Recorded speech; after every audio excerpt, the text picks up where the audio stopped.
But you recently said that the Supreme Federal Court, STF, has become an element on the political chessboard. How do you analyze this chess game today, this move today? Good morning, Pondé. Good morning. Good morning to all our listeners and followers. Look. Yes, the STF has become an increasingly political figure, right? And I even said here on TMC recently that with Lula's possible re-election, Lula could practically form almost the entire STF, right? Because he would have 3 new candidates for retirement, like Carmen Lucia, Gilmar, and Fuchs, right, until 2030. So, he would be the one to appoint them.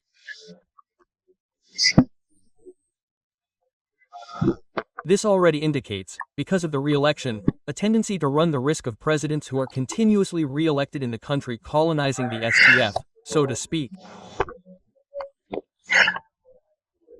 Now, in this scenario, today it's very difficult not to look at the STF politically, even though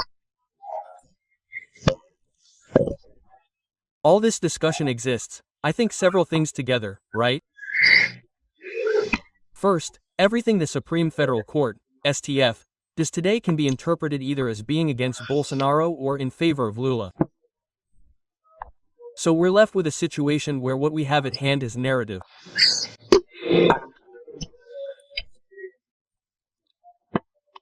Believing in and investing in the credibility of the STF as an institution, I can understand that there is indeed a risk of escape, a risk of institutional confusion, of possible violence, and therefore Bolsonaro would be a figure who would have to be detained to try to prevent this.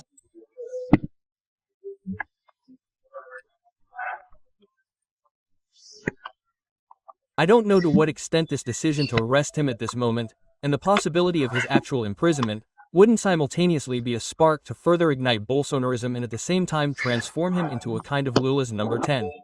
Look how the Bolsonarists are so zealous.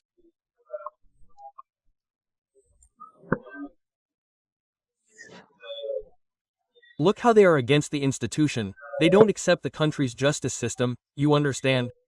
That is to say, the degree of political contamination with the process is on all sides.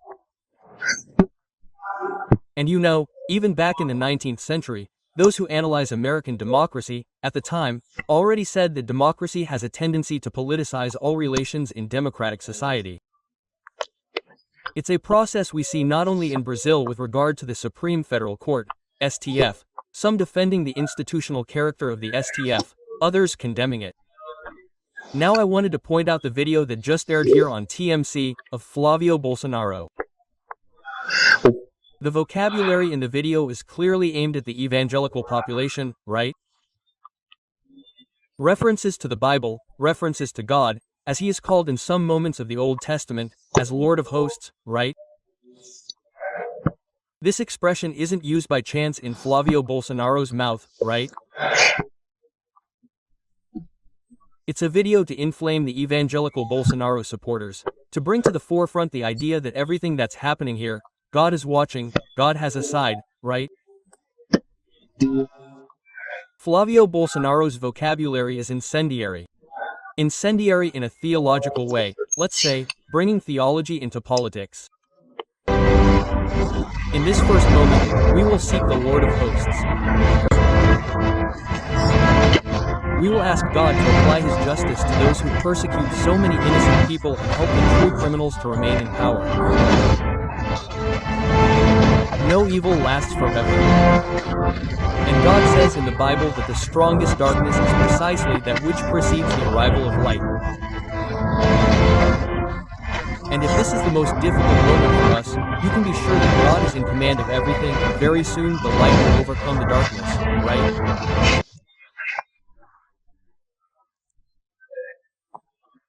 So, it seems to me that we have all the elements to realize that, however much Alexander de Moraes tries and should try to convey the message that this is a legal discussion, in the current scenario, it is impossible not to be contaminated by political variables, right?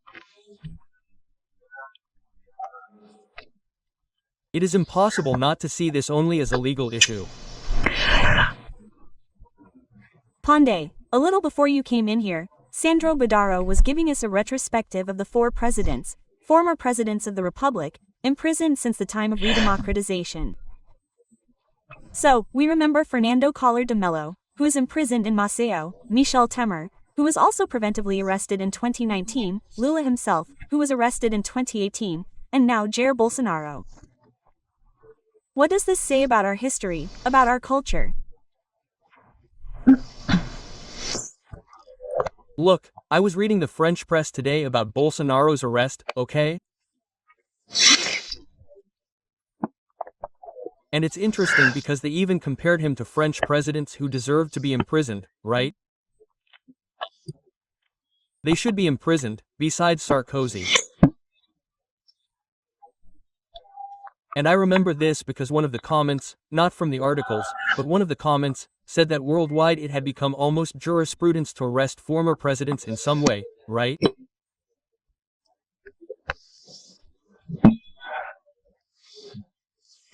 In the case of Brazil, look, the suspicions are always there, at least up to the 3 cases you mentioned before Bolsonaro. There was always some process involving issues related to corruption, right?